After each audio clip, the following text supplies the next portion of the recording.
Hello students, I hope you all are fine. Stay at home, study well, go through the lectures. Okay. Now today we are going to start with the part 2 of challenges of nation building. That is the chapter 1 of political science. Now we had studied the challenges of how there was partition, what were the main challenges of partition. So now today we are going to start with the consequence of partition. Okay. Now, the year 1947 was the largest year that was unplanned and tragic. There were killings and autocratics on both sides of the borders. They traveled to the other side of the new borders by all means of sort of means, often by foot. Even during this journey, they often attacked, killed or raped. So this was the consequences of partition. Now, other consequences are, in many cases, women were killed by their own family members to preserve the family honor. The employees of the government and the rails were divided.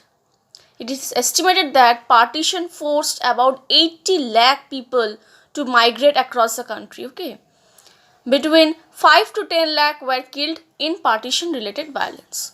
So these are the consequences of partition.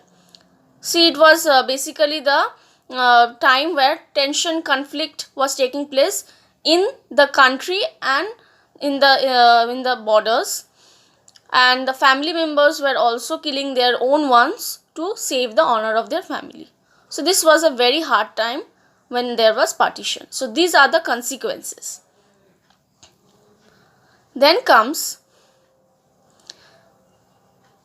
integration of princely states. Okay, now British India was divided into British province, Indian province and princely states. There were two British Indian provinces and princely states. Now British Indian province were directly under the control of British government. On the other hand, several large and small states ruled by princes called princely states. Some other other were ruled by some princes or kings, that was known as princely states. So this was the integration of princely states. Now there arises a problem. What is the problem? The British said that 565 princely states that would become legally independent and were to join either India or Pakistan and remain independent if they so wished. So British gave them this notion.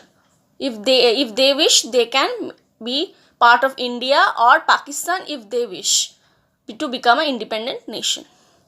First of all, the rulers of Travancore announced that the state had decided on independence. The Nizam of Hyderabad made a similar announcement on next day. So everyone was joining the part of independence. Okay. Now,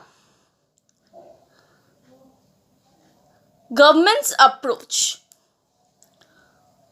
So Sardar Patel played a historic role in negotiating the rulers of princely states and bringing them into Indian Union. So he was the one who was bringing them into the Indian states like Hyderabad, and which was I was talking about. So they were wanting to go to Pakistan, but he was a negotiator and he negotiated them to make him in the Indian states. The people of most of the princely states clearly wanted to become a part of Indian Union. The government were prepared to be feasible in giving autonomy to some regions.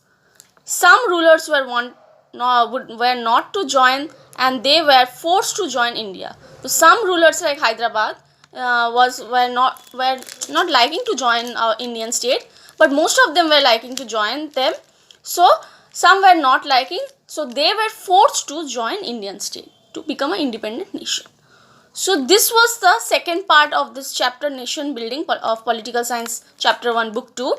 So I hope you have gathered some content from this video, because the consequences of partition is very much important, because it may come for 6 marks, okay, in your boards. So I hope you have learned something from this video. In the next video, I will share the third part. Okay. Now, thank you, students.